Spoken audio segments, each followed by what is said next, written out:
Guys, thank you very, very much for taking your time today to talk to me. It's been far too long since we have said hello to our Canadian brethren. So thank you very, very much for being patient with us. And also just thank you for the support. It means a great deal to us.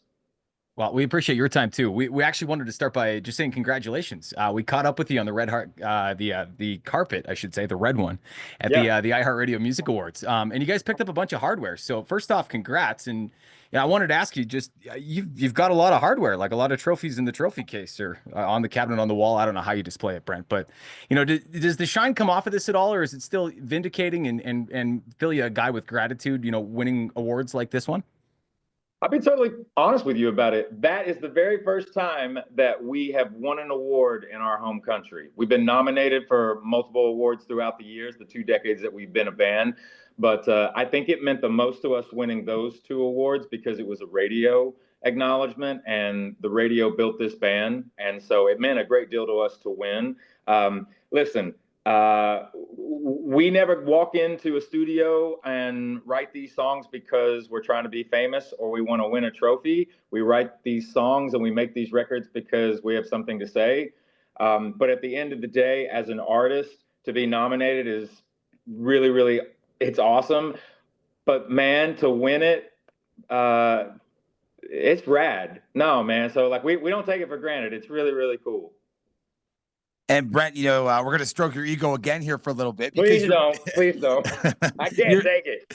Your band Shinedown, man, the #1 most active rock radio band of all time, which is so cool. You got 2 songs right now that you guys released, Dance Kid Dance and 365. Now, we know those are going to be on the album coming out this summer.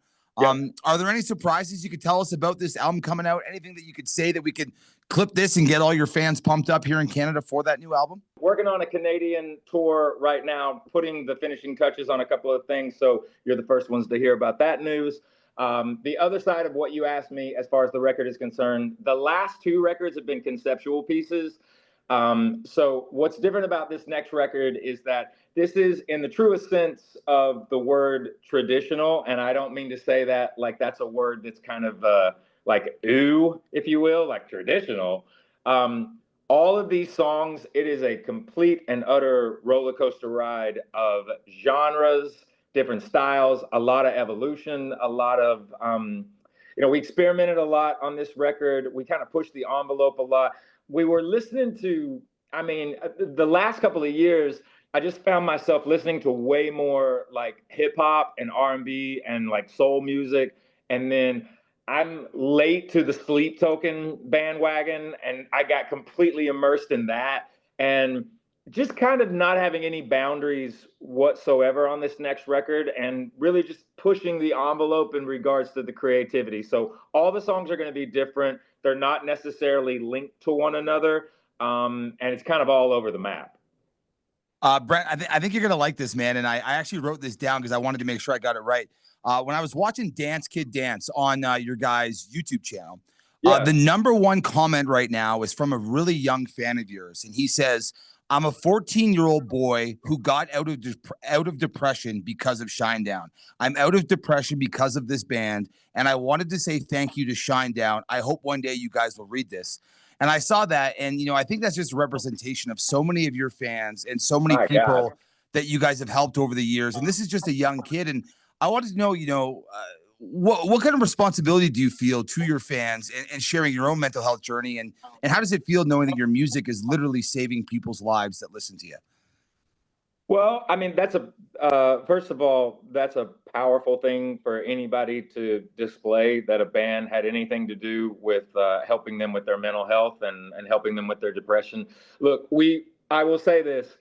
The band has never been, we've been talking about mental health for the better part of 2 decades before it was kind of like brought out in the open. I'm glad that now in society, I think that the stigma isn't as brutal as it used to be. I think that sometimes people have a hard time expressing their emotions, especially in a world that we live in where social media kind of overtakes everyone and everything you do is microscoped or marginalized sometimes, or something that you might say would be pitted against you because everybody has an opinion, but you can't necessarily focus so much on that. You got to take care of you. You've got to take care of what you're going through. I have a 17-year-old son, And I remind him a lot because he's becoming a young man and he's becoming a young adult. I'm like, look, I know you may not believe this, but I was a 17-year-old boy once too.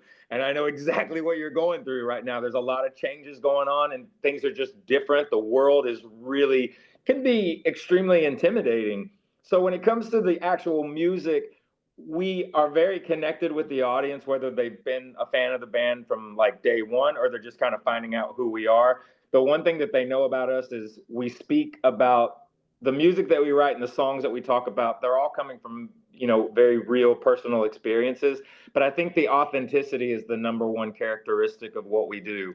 We know the audience is listening. We know that, you know, they're going to spot it a mile away if you're not being genuine or if you're pandering. And we just never tried to do that under any circumstances. And we have the greatest fan base in the world, 8 to 80, you know, from all walks of life. So, man, that's super rad that you read me that. I don't necessarily know if I would have seen that or not, but to that young man, I'm super, super proud of you, my guy. Keep going. Brent, you alluded to a tour, and believe me when I say Canada is so ready to have you again. In the meantime, we know you're going all across America, including a date at Madison Square Garden and a bunch of other arenas. Yeah. $1 from every ticket is going to Musicians on Call. I wanted to ask you why that charity. You know, Shinedown has a long history of philanthropy and giving back, brother. But why that charity? Why Musicians on Call?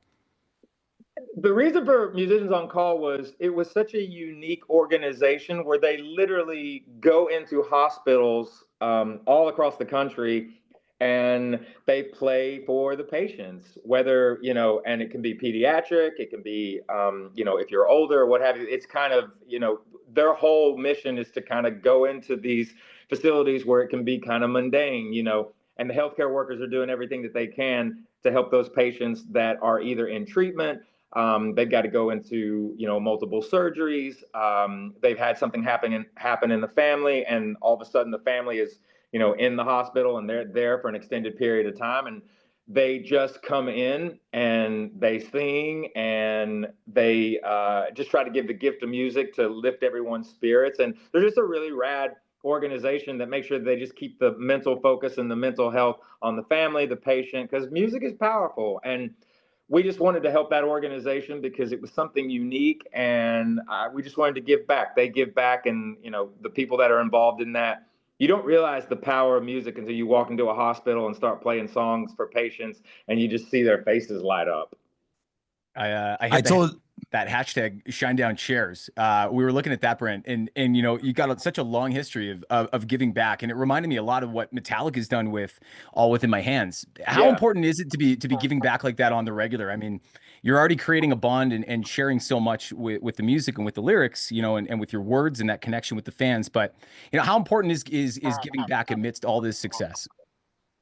I think that it's really about paying it forward more than anything. You want to help your fellow, you know, man, woman, child. We're all connected. You know, we share something called the human condition. And, you know, we're not necessarily, time is precious, but it's not necessarily promised. And every single day, if you can be giving back or you can be helping out, you know, your neighbors, that's really what it's kind of about more than anything. Like, you would think that, you know, do you have a lot of spare time? And not necessarily, but that's the beauty of it also. Like, you can always give back. You can always extend a hand to somebody that needs it. You can always represent the acknowledgement of doing what you can for said organizations and just trying to help humanity more than anything. I mean, we've been a part of the AFSP for the better part of, we're going on 15 years that we work with the American Foundation for Suicide Prevention. They're an incredible organization. You know, now working with Music Cares as well and Musicians on Call. We just do our best to also make sure that these establishments, that people are aware of them. And if you can give back in any way, do your best. And that doesn't mean you got to give, you know, hundreds of thousands of dollars or anything like that. Just give it an acknowledgement, because you never know who's going to see it. And that organization may help that person. And Brent, you know, I told you we were going to stroke your ego a bit at the beginning of this interview, but you guys really are such good dudes, man. Not only as a band with the messages in your songs and the giving back you talked about.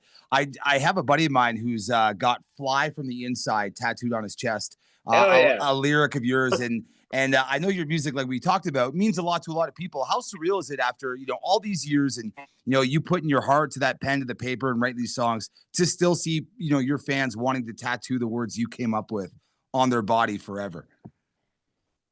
Grateful, really, more than anything. Just extremely, and I mean this, like, just humbled that people still care, that the audience is continuing to grow. I mean, it's interesting too now because you're in that area of time where the audience, I love the fact that because music is way more accessible now, you have a younger generation that's hanging out with the older generation, and that music is much more broad. It's not so built around genres anymore. Like, you can have different artists like on different festival bills, and you can have different artists like collaborating with one another. So to bring everyone together, I think, is the number one aspect of what we do. So 20 years into doing what we do, I would like to think that we really push the envelope. We're kind of known. I've not said this, people have said it about the band before. The lyrics mean a lot to us.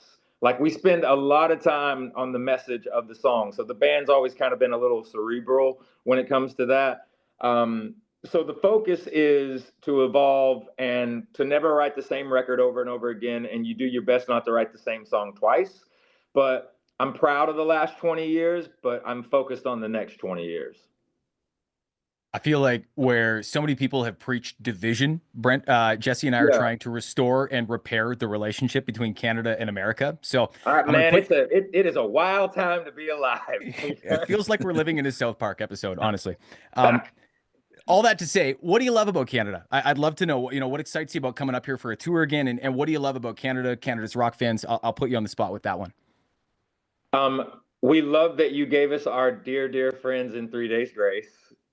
A tech, an engineer that's known in the live touring world. His name is Hoogie. He's quite a famous Canadian in the inner circles of the touring industry. He has worked with us for many, many years, but we absolutely adore him. Canada, just in general, every single time that we've ever come into the country, and I have a past, so I made it difficult on myself. So that's always been, a fun time, quote unquote, at the border. But I did my due diligence and what I needed to do over the years, and I'm welcomed every time to Canada now, which is wonderful. But you absolutely 100% know how to throw down in a live music setting. You are the absolute, I'm going to say this in the most endearing way. You are batshit crazy.